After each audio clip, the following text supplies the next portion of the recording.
So, does anyone remember Biden saying this around this time last year?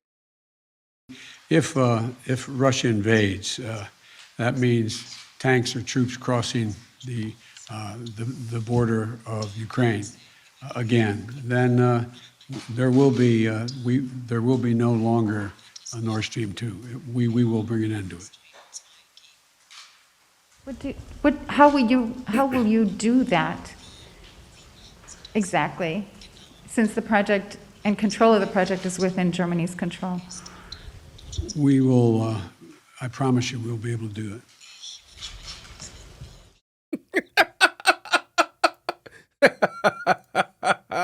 I like that little smirk he had. It's almost like he knew this was going to happen. Nord Stream blast blew away 50 meters of pipe. Let's scroll down here. At least 50 meters, 164 feet of an underwater pipeline bringing Russia gas to Germany is thought to have been destroyed by a blast last month. Video shot by a Norwegian robotics company published by Swedish newspaper Expressions appears to show the massive tear in the Nord Stream 1 pipe. Danish police believe powerful explosions blew 4 holes in the pipe and its newer twin Nord Stream 2. It is still unknown who or what caused the blast amid suspicions of sabotage. Gas deliveries have been suspended since the 26 September explosion on the pipes crossing the Baltic Sea. The Kremlin has accused Western investigators of seeking to blame Russia for the damage. Elementary logic shows damaging the pipeline was not in Russia's interest, Kremlin spokesperson Dmitry Posavok said on Tuesday. Western leaders have stopped short of directly accusing Russia, but the EU has previously accused Russia of using its gas supplies as a weapon against the West over its support for Ukraine. So, that's right. The US and NATO were pushing propaganda that the sabotage that took place on both of the pipelines was Russia pulling scorched earth tactics to hurt the economy of Germany and create a casus belli for war against the West. Now, if you think that is a stretch, I'm right with you. And so is the American economist Jeffrey Sachs. The main fact is that the European economy is getting hammered by the sudden cutoff of energy, and now to make it definitive, the destruction of the Nord Stream pipeline, which I would bet was a U.S. action, perhaps U.S. and Poland. This is Jeff, speculation. we got to stop there. That's quite a statement as well. Why do you like his feel face. that He was knows a he's like, US fuck. action? What evidence do you have of that? Well, first of all, there's direct radar evidence that U.S. Helicopters, military helicopters that are normally based in Gdansk, were circling over this area. We also had the threats from the United States earlier in this year that one way or another, we are going to end Nord Stream. We also have a remarkable statement by Secretary Blinken last Friday in a press conference. He says, this is also a tremendous opportunity. It's a strange way to, it's a strange way to talk if you're worried about the piracy on international infrastructure of vital significance. So I know this runs counter to our narrative. You're not allowed to say these things in the West. But the fact of the matter is, all over the world, when I talk to people, they think the U.S. did it. Just to tell you. And by the way, even reporters on our papers that are involved tell me privately, yeah, well, of course, but it doesn't show up in our media. Professor. Speak the truth, Jeffrey. Speak the truth. There was a lot of evidence that pointed to the U.S. having a heavy hand in this situation, but no one wanted to report on it because, just like Mr. Sachs says, it goes against the narrative that is being fed to us. And journalists don't want to stick their necks out for fear of losing their jobs or credibility like their former colleagues that spoke out against COVID. And as we get closer to war with Russia, A journalist stepped forward to investigate what happened and who was responsible for the Nord Stream pipeline sabotage. A Pulitzer Prize winner, Seymour Hersh, released an article on Substack that claimed it was indeed the U.S. who sabotaged the pipelines, and it was a call made by President Biden himself.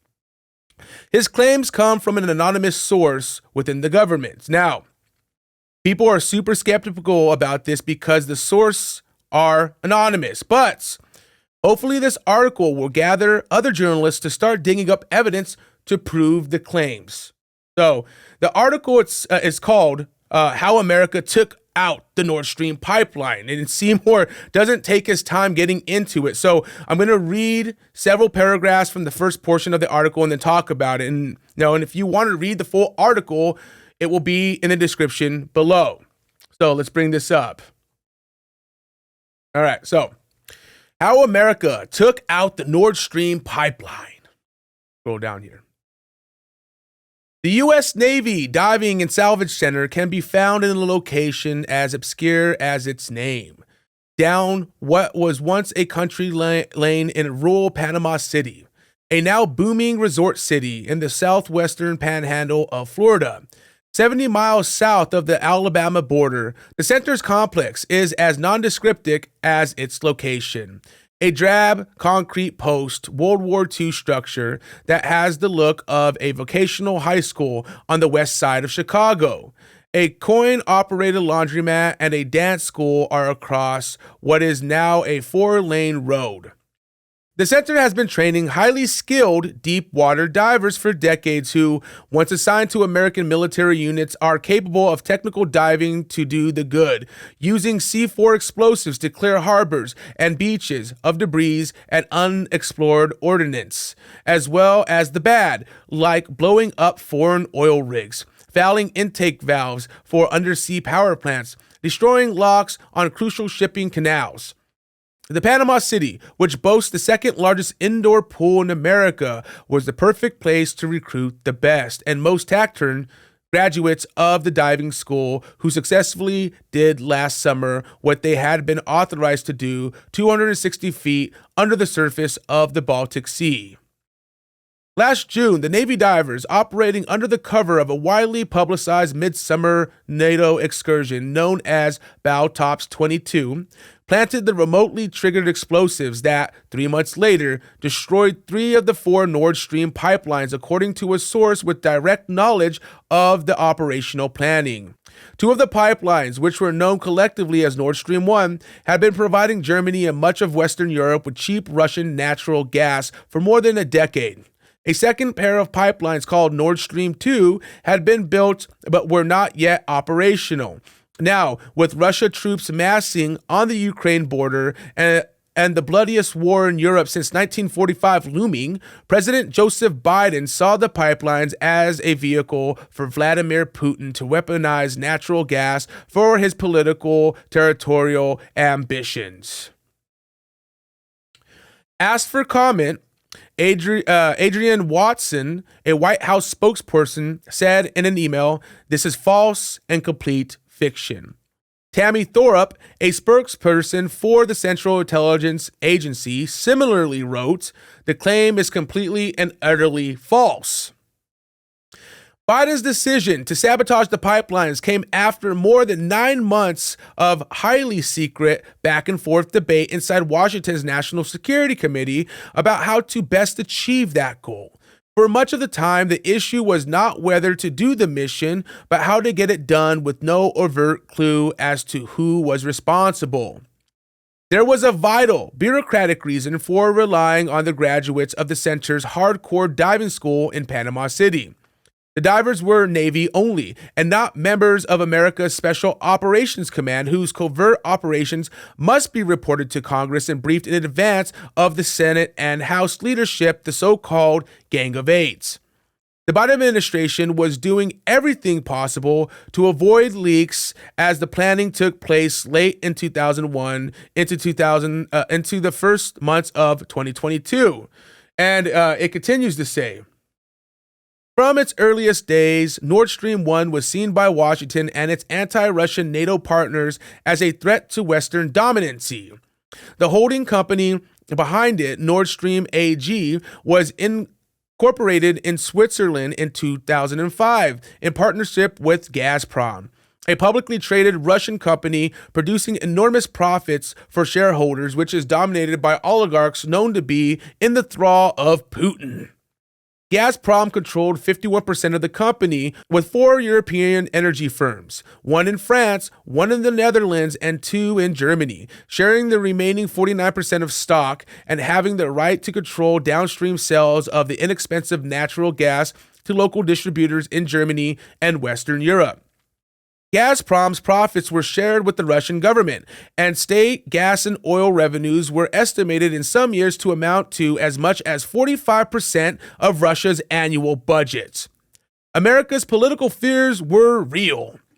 Putin would now have an additional and much-needed major source of income, and Germany and the rest of Western Europe would become addicted to low-cost natural gas supplied by Russia, while diminishing European reliance on America. In fact, that's exactly what happened.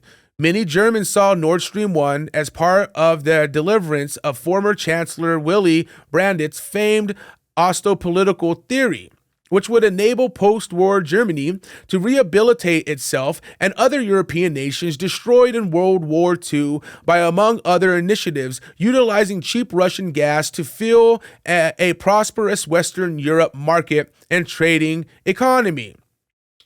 Nord Stream 1 was dangerous enough in the view of NATO and Washington, but Nord Stream 2, whose construction was complete in September of 2021, would, if approved by Germany regulators, double the amount of cheap gas that would be available to Germany and Western Europe.